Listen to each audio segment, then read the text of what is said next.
जय हिंद दोस्तों। RDS academy में आप सभी लोगों का स्वागत है। देखिए आज मैं आरआरबी एनटीपीसी का जो प्रोटेस्ट चल रहा है उसी पे वीडियो बनाया हूँ। आइए इसको जानते हैं। RRB NTPC scam. RRB NTPC वालों सुन लो, आरआरबी एनटीपीसी वालों सुन लो, तेरा तेरा घमंड जब तक तोड़ेंगे नहीं तब तक मेरे शेर शेरनियां तुम्हें छोड़ेंगे नहीं। अरे ये माझी है, जब तक तोड़ेंगे नहीं तब तक छोड़ेंगे नहीं। तुम्हें क्या लगता था कि छोड़ देंगे? तुम उसी तरह निकाल दोगे, जो जो जैसे मन करो ऐसे कट ऑफ निकाल दोगे और वैसे पास करा दोगे। तुमको क्या लगा कि चुपचाप बैठ जाएंगे? जब तक तोड़ेंगे नहीं, जब तक तुम्हारी औकात नहीं दिखाएंगे तब तक ये छोड़ेंगे नहीं। देखो देखो दोस्तों, 2019 में एनटीपीसी का नोटिस आता है और उस समय लगभग 37,000 वैकेंसी आती है। 37,000 पदों पर वैकेंसी आती है। उसमें फार्म भर दिया जाता है, साल भर वेट किया जाता है। उसके बाद से 2020 में जब एग्जाम नहीं होता है, एग्जाम देखते देखते नहीं होता है, तो 2020 में प्रोटेस्ट शुरू होता है। 2020 में प्रोटेस्ट होता है तो 2021 में एग्जाम होता है। 2021 में एग्जाम हुआ, उसके बाद से फिर प्रोटेस्ट होता है तो 2021 में ही आंसर किया आता है। उसके बाद से 2021 में फिर प्रोटेस्ट होता है तो 2022 में रिजल्ट आता है। तो यह तो काम है एनटीपीसी वालों का या एनटीपीसी वालों का। इसके पहले एसएससी वालों का भी वही था, अब थोड़ा सुधरे हैं। तो अब ये अंधे बहरे की तरह हो गए हैं। इन सबको न सुनाई देता है न दिखाई देता है कि किसकी विद्यार्थियों की जिंदगी के साथ क्या हो रहा है। ये धुकधुकिया मशीन या धुकधुकिया जो गाड़ी होती है उस तरह का हो गया है। इन सबको ठेल गाड़ी बनाया गया है। जब प्रोटेस्ट करो तो रिजल्ट निकालेंगे, जब प्रोटेस्ट करो तो एग्जाम कराएंगे, और जब प्रोटेस्ट करो तो भर्ती होगा। तो यह तो हो गया है, चाहे वो उत्तर प्रदेश का सरकार हो या केंद्र सरकार हो। अच्छा, पहले क्या होता था एनटीपीसी में, पहले 10 गुना पास कराया जाता था। तो ये आरआरबी एनटीपीसी वालों ने सफाई दिया अपनी। ये बोला कि पहले हम लोग 10% पास कराते थे, अब हम लोग 20 गुना पास कराएंगे। पहले 10 गुना पास कराते थे, अब 20 गुना पास कराएंगे। अच्छा, 20 गुना बोले थे, अब पास कितना कराए? 5 से 7 गुना, 5 से 7 गुना पास कराए। और क्या किए हैं? इसमें ग्रेजुएशन वालों के लिए जो फार्म आया था उसमें ग्रेजुएशन वालों और 10+2 वालों दोनों के लिए था। ठीक, तो ग्रेजुएशन और पेपर किस लेवल के बना? तो पूछा गया तो एक बार बोले कि पेपर ग्रेजुएशन वाले पे बना। फिर दोबारा जब कहा कि नहीं हम भूल गए थे, पेपर 10+2 वालों पर ही बना।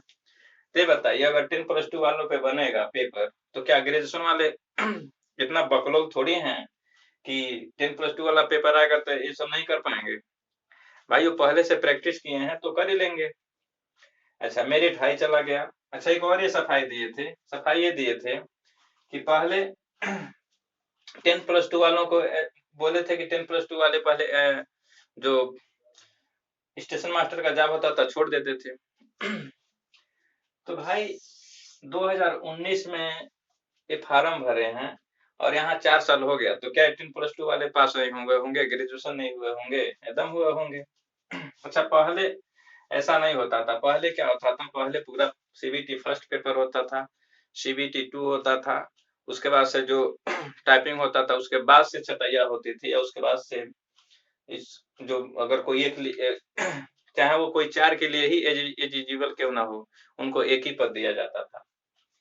तो ये बोला कि हम नोटिस जब एग्जाम भरा गया था उसी समय ये अपना सफाई दिया है कि जब एग्जाम भरा गया था हम उसी समय 71 पन्ने का नोटिफिकेशन दिए थे, और उसमें दिया गया था कि जो सीबीटी फर्स्ट होगा उसमें जो बच्चे जो 4 सीट पास करेगा वो 4 सीट के लिए अवेलेबल होगा।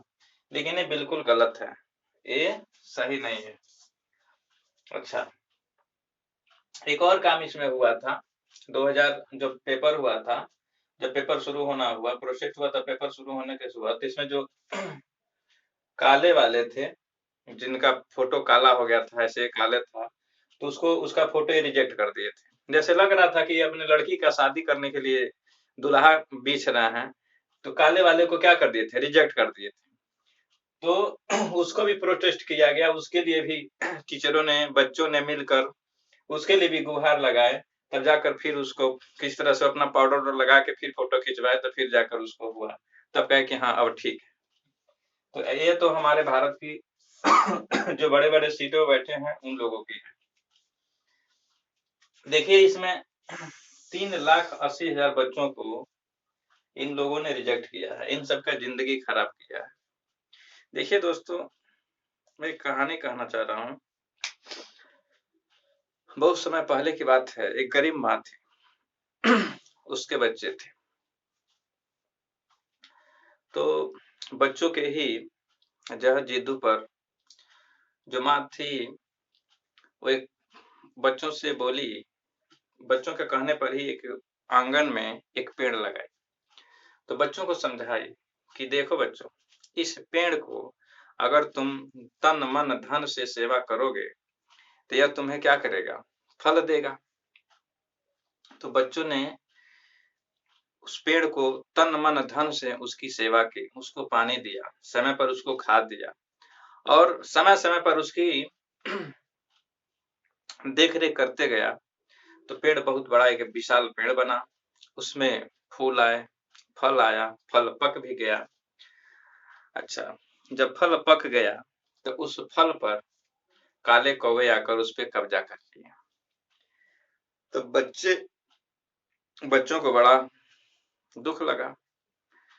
बच्चे कहे कि इस फल को, इस पेड़ को हम लोगों ने सेवा किया, इतना दिन से मेहनत किया और ये काले आके कौवे कब्जा कर लिए। अपने माँ से आकर ये बात बोले और बोले कि अब इस पेड़ को काट देंगे, न रहेगा बांस न बाजेगा बांसुरी। पेड़ को काट देंगे, न रहेगा पेड़, न कौवे फल पे कब्जा करेंगे। तो माँ बोली कि देखो बच्चों, ये जो काले कौवे हैं ना, ये बहुत चालाक हैं और बहुत डरपोक भी हैं।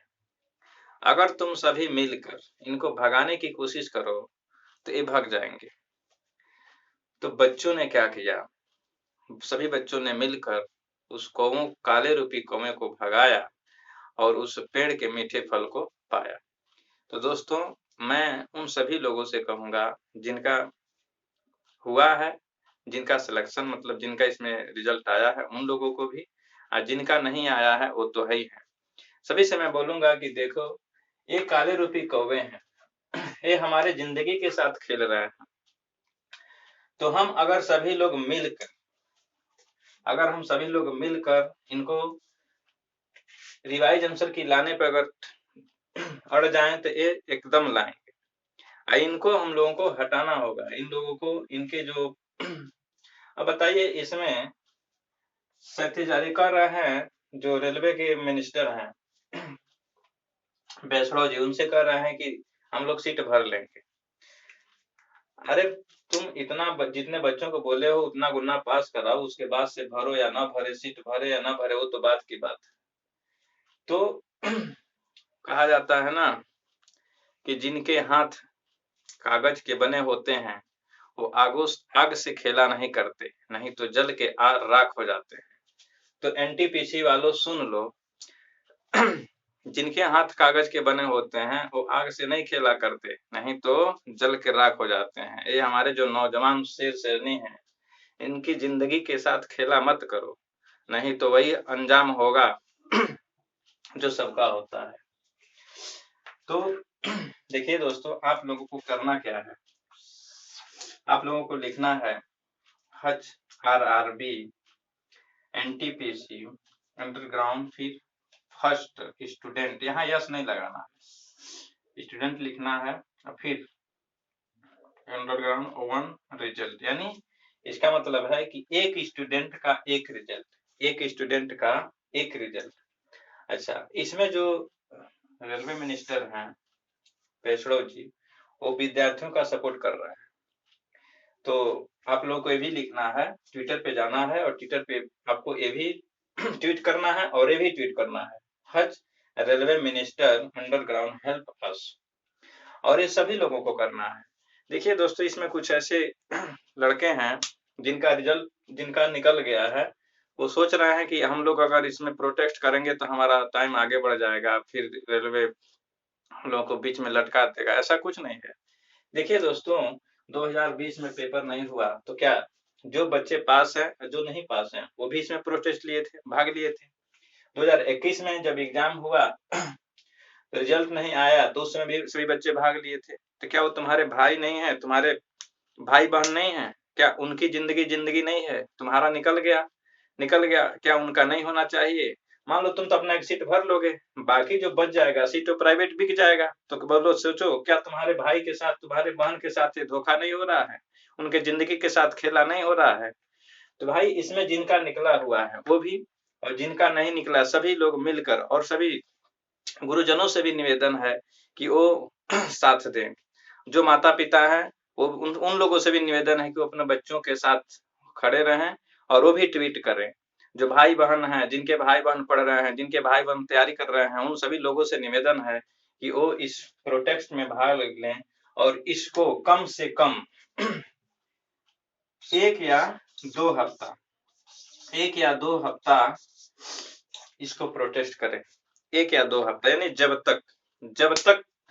जब तक हम इसको रिवाइज आंसर की लाएंगे नहीं, तब तक हम प्रोटेस्ट करेंगे। देखिए दोस्तों, कम से कम दूसरे से सीखो। क्या हुआ था, जो किसान आंदोलन था किसान आंदोलन उस समय से शुरू हुआ था, 2020 से ही शुरू हुआ था। 2020 फिर 2021, तो क्या उसमें वो हार गए?